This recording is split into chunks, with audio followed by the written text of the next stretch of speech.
Assalamualaikum warahmatullahi wabarakatuh.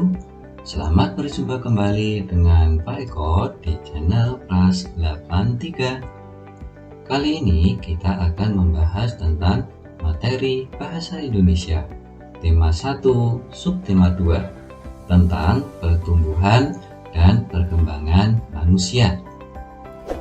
Anak-anak semuanya, sebelum masuk ke materi berikutnya, kita harus mengetahui tujuan dari pembelajaran tersebut. Tujuan yang pertama yaitu memahami arti pertumbuhan dan perkembangan manusia. Yang kedua, menuliskan tentang pertumbuhan dan perkembangan manusia. Yang ketiga, mengetahui faktor-faktor pertumbuhan dan perkembangan manusia. Anak-anak semuanya, tahukah kalian mengapa tinggi badan dan berat badan manusia bertambah? Kita memiliki kemampuan berjalan, membaca, dan lain-lain karena dipengaruhi oleh pertumbuhan dan perkembangan yang terjadi dalam diri manusia. Arti dari pertumbuhan itu adalah bertambahnya ukuran berat badan dan tinggi badan. Pertumbuhan manusia terjadi sejak dalam rahim atau kandungan hingga kita dewasa. Pada saat manusia sudah tumbuh dewasa, maka pertumbuhan akan berhenti. Kemudian, selain itu, pertumbuhan manusia dipengaruhi oleh faktor, yaitu faktor makanan, olahraga, dan gen atau keturunan dari orang tua kita.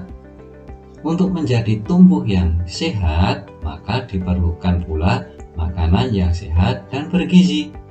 Apa saja makanan sehat dan bergizi? Macam-macam makanan sehat dan bergizi antara lain makanan pokok, lauk pauk, sayur-sayuran, buah-buahan, dan susu. Mari kita bahas satu persatu. Makanan pokok. Makanan pokok biasanya banyak mengandung karbohidrat. Contohnya adalah nasi, kentang, jagung, ubi, tepung, dan sagu. Kemudian yang kedua yaitu lauk pauk. Lauk pauk biasanya banyak mengandung protein. Protein di sini dibedakan menjadi dua jenis. Ada protein hewani, ada pula protein nabati. Apa itu protein hewani dan protein nabati? Yang pertama yaitu protein hewani. Protein hewani adalah protein yang berasal dari hewan. Contohnya ikan, daging, telur, dan lain-lain. Sedangkan protein nabati yaitu protein yang berasal dari tumbuhan. Ada tahu, tempe, udang, dan kacang-kacangan. Kemudian yang nomor 3 adalah sayur-sayuran. Sayur-sayuran di sini biasanya banyak mengandung vitamin. Contohnya adalah ada wortel, bayam, kangkung, buncis, dan lain sebagainya. Kemudian yang keempat adalah buah-buahan. Buah-buahan biasanya banyak mengandung vitamin. Contohnya sangat banyak. Ada apel, anggur, pepaya, mangga, jeruk, dan lain sebagainya. Dan yang terakhir yaitu susu. Apa itu susu? Susu merupakan bahan pangan yang paling lengkap kandungan gizinya. Di dalam susu ada mineral, protein, lemak, dan lain sebagainya.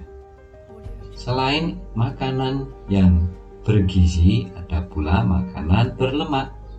Apa itu makanan berlemak?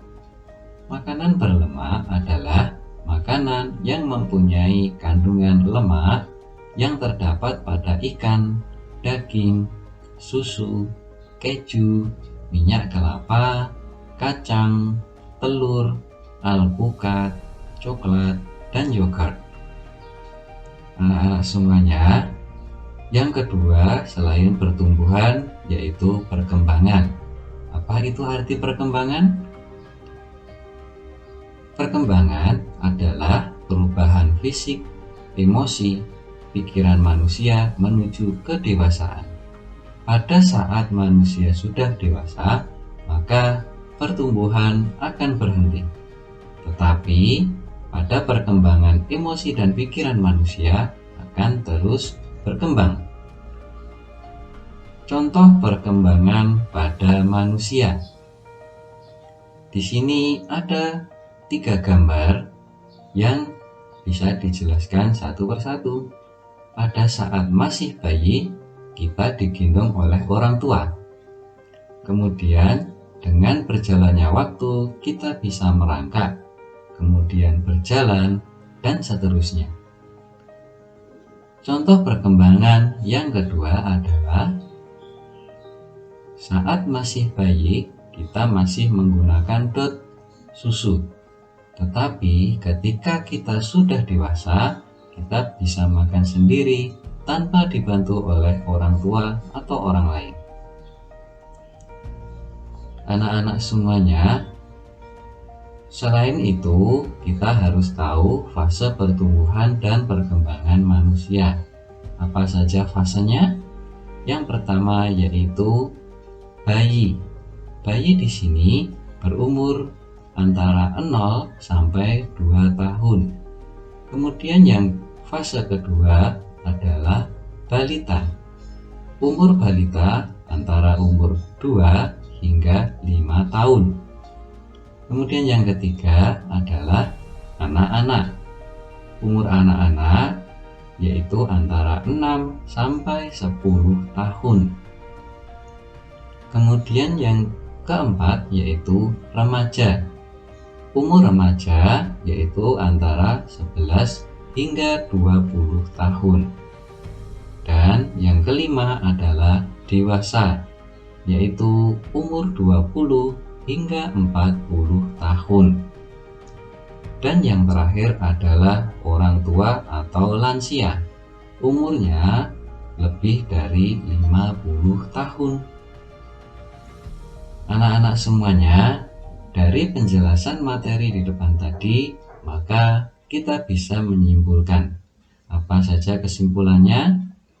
Yang pertama yaitu pertumbuhan dan perkembangan manusia itu berbeda-beda. Hal ini dipengaruhi oleh makanan, olahraga, dan faktor genetik dari orang tua. Kesimpulan yang kedua yaitu perbedaan ini harus kita syukuri karena merupakan pemberian dan anugerah dari Allah yang harus kita syukuri. Anak-anak semuanya, demikian materi yang bisa Pak Eko sampaikan.